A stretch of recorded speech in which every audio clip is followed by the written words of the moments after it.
power with one machine. So there's no oil burning, there's no fires going on or anything, so where's the energy coming from? We're harnessing it straight away from the natural energy that God has just put in the on our earth.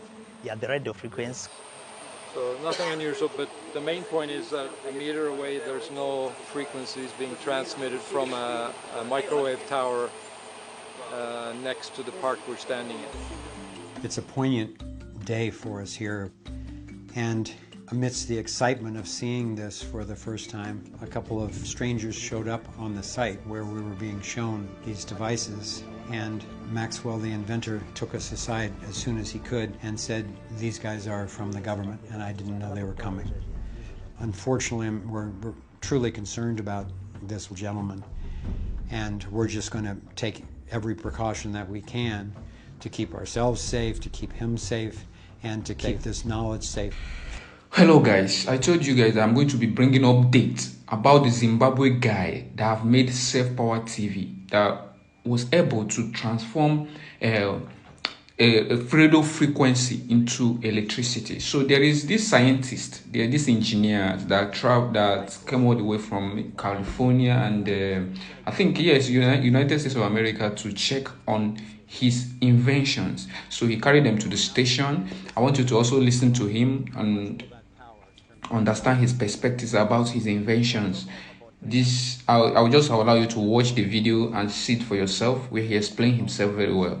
Generator and even a helicopter that ran on radio frequencies. A true free energy device that keeps batteries consistently charged. It took me several months to find him, but when I did, it blew my mind. I knew it would be complicated because these things always are.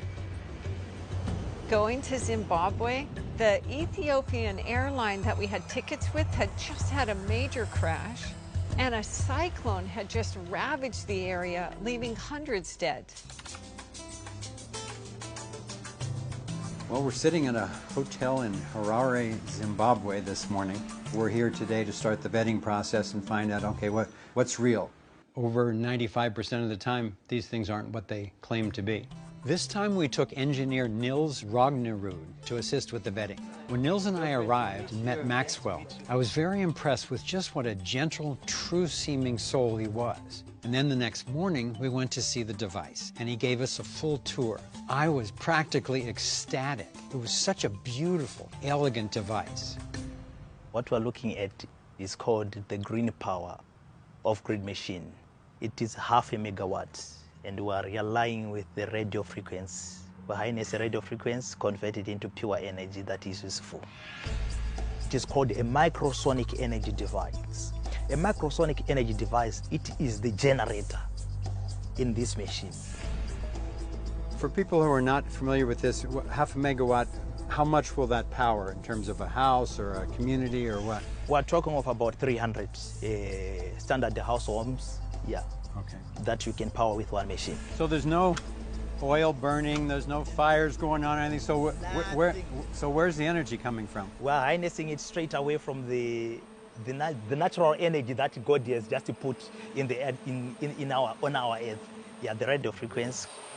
So nothing unusual, but the main point is that a meter away there's no frequencies being transmitted from a microwave tower next to the park we're standing in. It's a poignant day for us here, and amidst the excitement of seeing this for the first time, a couple of strangers showed up on the site where we were being shown these devices, and Maxwell, the inventor, took us aside as soon as he could and said, "These guys are from the government," and I didn't know they were coming. Unfortunately, we're truly concerned about this gentleman, and we're just going to take every precaution that we can to keep ourselves safe, to keep him safe, and to keep this knowledge safe. The microphone we had on Maxwell picked up the conversation that he had with one of the officials. So we quickly got the tape translated and found out that the government official was promising Maxwell a power purchase agreement where the government would pay him for generating energy for the country. It was good corroboration that they believed he had what he claimed. Although Maxwell didn't trust him because the government had already put him in prison in an effort to steal his technology. A brief trip into the future with inventor Maxwell Chikumbutso. He's claiming a scientific breakthrough with this green energy technology, an electric car which he says converts radio frequencies into energy. The powertrain, we did it in-house, which makes it the first electric vehicle in the world that drives without needing recharging systems. On the greener power off-grid machine, it's very unique. For the first time, energy is being generated using a radio frequency and without moving paths. Chikumbutso is not the typical scientist. He dropped out of school aged 14 and says he's developed his blueprints through research and visions from God. A showroom in Harare showcases his prototypes. A helicopter that operates using any one of the 5 fuels, including paraffin, a drone and a household transformer that he says can multiply power 100-fold. But he says breaking his disruptive technology into the world has not been easy. He's failed to patent his work. That's why we end up finding nuclear scientists, electromagnetic professors, so that they can assist us on the patent process. But as you are aware that in patents, anything that violates the laws of physics is not an industrial applicable solution. They classify it as a perpetual motion device. Luis Kupenala, a South African-based Angolan businessman, has poured millions into the project, but now believes it's time to commercialize. He says the Angolan government and a Brazil private energy player have signed up to buy some of their products, but that other investors don't generally believe anything credible can come out of Africa. We just sell from our skin color. We don't believe on ourselves. But obviously, a new generation has another responsibility to change this kind of paradigm to another level, whereby we have to capitalize on our abilities in Africa. Zimbabwean scientists who spoke to the SABC also expressed skepticism, but Chikumbutso brushes the naysayers aside. He says he's determined to ensure that his God-given gift brings energy to light up the continent and put Zimbabwe on the technological map.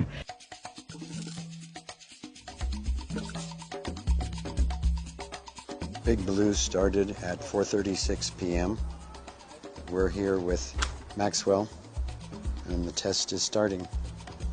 Once we arrived on site, our goal for the vetting was to establish that the device could power a welding machine, which uses a lot of electricity very quickly, for long enough that it couldn't be running on batteries alone.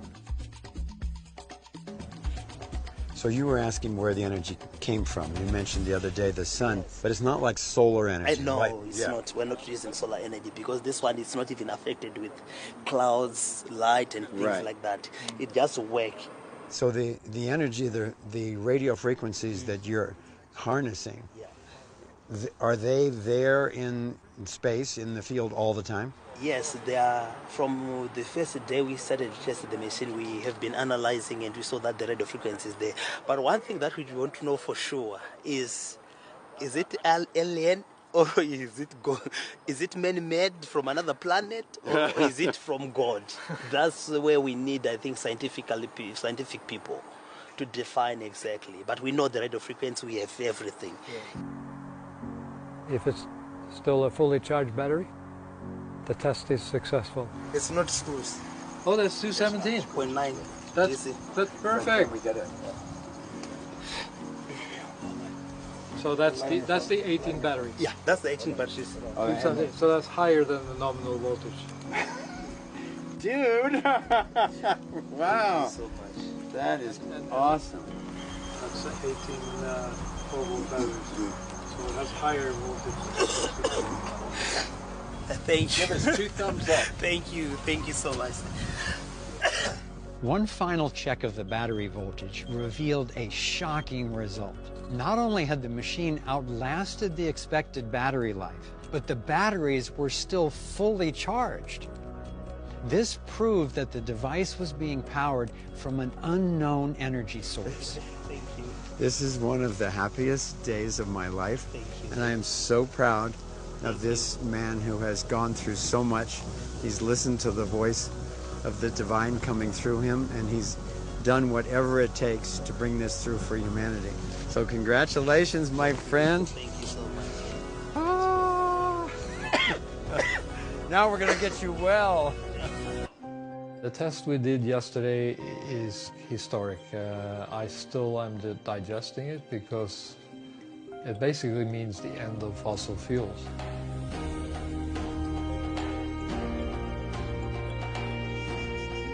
One of the painful reality I have seen in energy is this is a very dangerous game altogether. Yeah, especially free energy, because you know, as they said, if they can try to kill it using professional people, and that has happened to me. I went through a lot, poisons, like I'm saying right now. I'm fighting it. They come to you, then they said, no, you mustn't do this. When they see that you're not giving up, then they can just frame you. Then they can say, no, you've done ABC. My prayer is this thing must see the light of the day.